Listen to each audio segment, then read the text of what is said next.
في ناس بتصحى كل يوم الصبح علشان تغسل كلى. في ناس بتصحى كل يوم ما بتعرفش ان هي تتنفس. في ناس بتنام وهي على الاكسجين. في ناس مش عارفة تصلي، في ناس مش عارفة تسجد، في ناس مش عارفة تتحرك.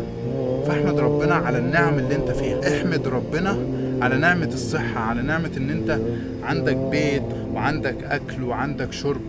مهما كانت الدنيا ضيقة بالنسبة لك، فانت ربنا فتحها عليك من وسع. انا بقول لك كل الكلام دوت علشان لما تيأس ولما تفقد الامل والشغف وكل حاجة، تتفرج على الفيديو ده وتشوف الرسالة اللي انت كلمت نفسك فيها ونصحت نفسك وقلت لنفسك اوعى تقع وما توقفش محاولات. كمل واستمر، ربنا هيكرمك والله العظيم. والله العظيم ربنا هيكرمك وهيوفقك.